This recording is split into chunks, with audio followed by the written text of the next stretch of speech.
celle que j'ai vécue, il s'est avéré que je suis un échevédage, je suis né en France, mon papa était d'origine polonaise, juif bien sûr, mais j'ai été arrêté, je ne vais pas vous raconter le enfin, je veux dire que j'ai été arrêté, tout bêtement, sans raflé, comme beaucoup de juifs ont été raflés pendant la guerre, sans raison. Parce que les juifs n'avaient rien fait de mal que d'être juifs. Dès que j'ai été arrêté et mis en prison, j'ai eu un sentiment de culpabilité. J'ai dit, qu'est-ce que j'ai pu faire pour être là, sans raison? Nous étions mélangés avec des collègues, avec toutes sortes de gens.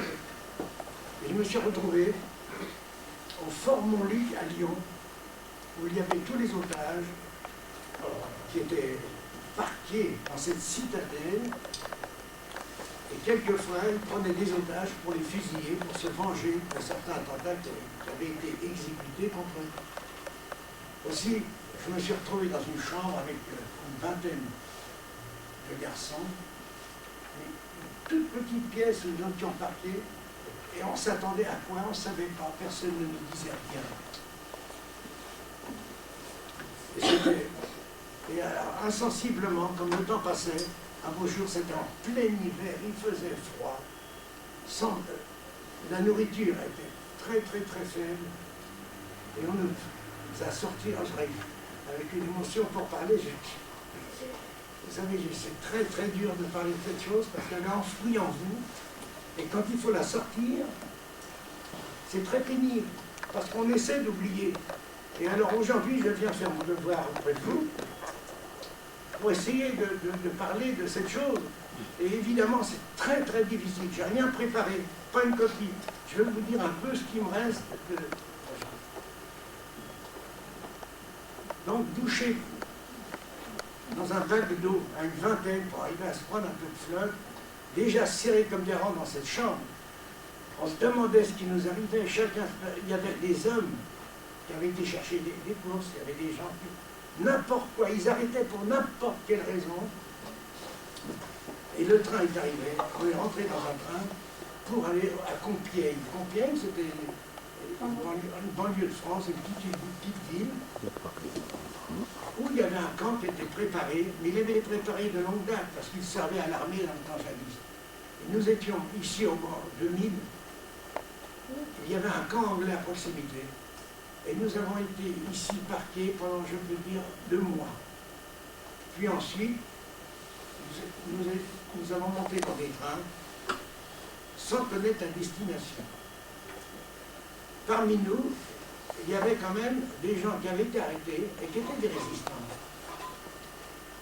Aussi, ils avaient quelque chose en eux qui faisait qu'ils étaient prévenus de ce qui allait nous arriver peut-être. La plupart étaient des jeunes. Pourquoi? Parce qu'ils recherchaient des jeunes. Pourquoi? Pour les déporter, mais aussi pour profiter d'eux, pour les faire travailler. Et au cours du voyage, on a essayé de s'évader. Alors, qui avec un petit couteau, qui avec une petite lime, on a essayé, à l'arrière des wagons, de faire des trous dans le bois pour arriver à péter ces planches qui faisaient au moins 3 cm d'épaisseur.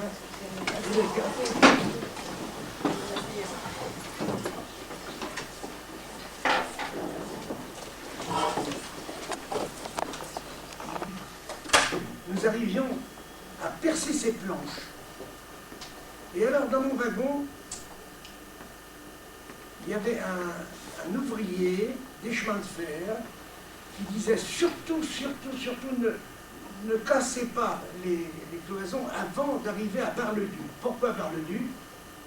Géographiquement, je ne savais même pas où c'était. Et on partait vers l'est. Et Bar-le-Duc, personne n'a pu sauter des wagons. Pourquoi? Parce qu'avant Bar-le-Duc, il y en a qui étaient tellement pressés de sortir de cet enfer qu'ils avaient déjà pété les planches, et j'entends dire Abadi, Abadi, à casser les planches. Le train s'arrête, et on nous a fait changer de wagon. Et pour changer de wagon, on nous a fait déshabiller, parce que dans ce train, il y avait un wagon de SS, un wagon de déportés. Un wagon de SS, un wagon de déportés. Certainement, ils avaient techniquement arrangé leurs choses de manière à ce qu'il n'y ait pas d'évasion. Et l'évasion s'est produite, pourquoi? Parce que ce qui s'est passé dans notre wagon, s'est passé dans l'autre wagon également. Les déportés essayaient de s'évader. Parce qu'on ne savait pas dans quelle direction on allait et pourquoi on allait. Alors ce garçon qui nous a dit, à part le but qu'on sautera, oui, mais on n'a pas pu le faire. Les SS nous ont fait déshabiller, changer de wagon, et on a voyagé à poil comme ça pendant 3 jours, sans boire, sans manger. La priorité dans la SNCF à l'époque, c'était de laisser les convois militaires passer au détriment évidemment des déportés. Mais 3 jours voyager, sans boire, sans manger, tout nu, parqués comme ça, comme des animaux. C'est avéré que on s'est organisé de manière à dormir un peu chacun son tour. Parce que 100 personnes dans un wagon, on était trop nombreux pour pouvoir s'asseoir. La moitié, on s'est organisé de manière à que chacun s'assoie à son tour pendant quelques heures.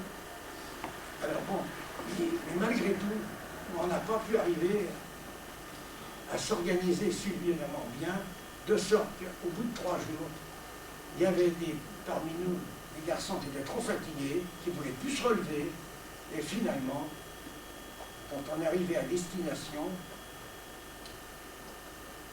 il y en avait qui étaient vraiment mal en point. Et il y en avait même des morts dans les wagons. Arrivé à destination, cette gare ressemblait à n'importe quelle gare. Et il y avait un tas de vêtements sur le quai.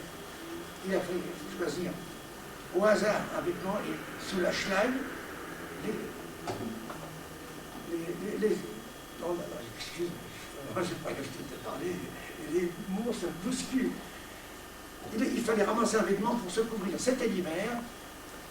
Il y en a qui n'arrivaient pas à prendre une paire de chaussures. Moi, j'ai pris un vêtement et rose, faites vite. Bon, c'est vrai, il y avait tant de wagons qui attendaient aussi pour prendre leur vêtement. Avec n'importe quel vêtement, on a commencé à marcher sur la schlag.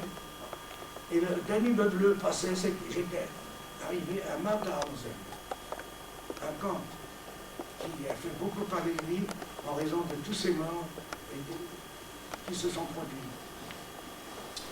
On a traversé le Danube sur un pont qui charriait des blocs de glace avec de la terre.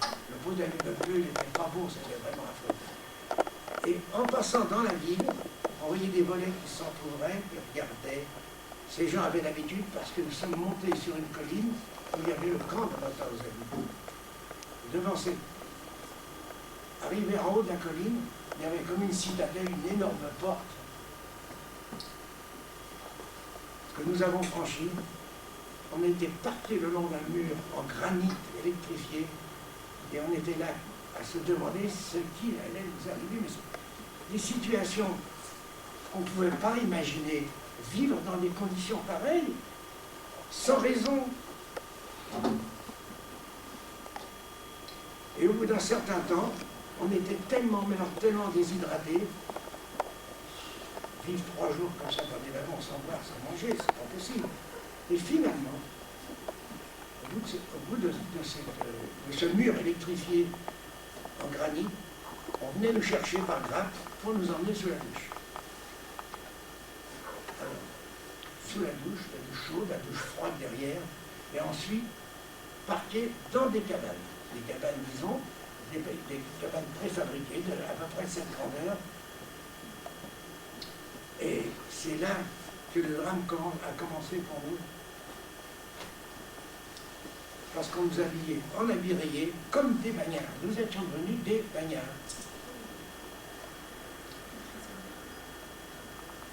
Le régime a commencé pour... Nous avions des capots qui avaient pris la place des SS dans ce camp. et qui nous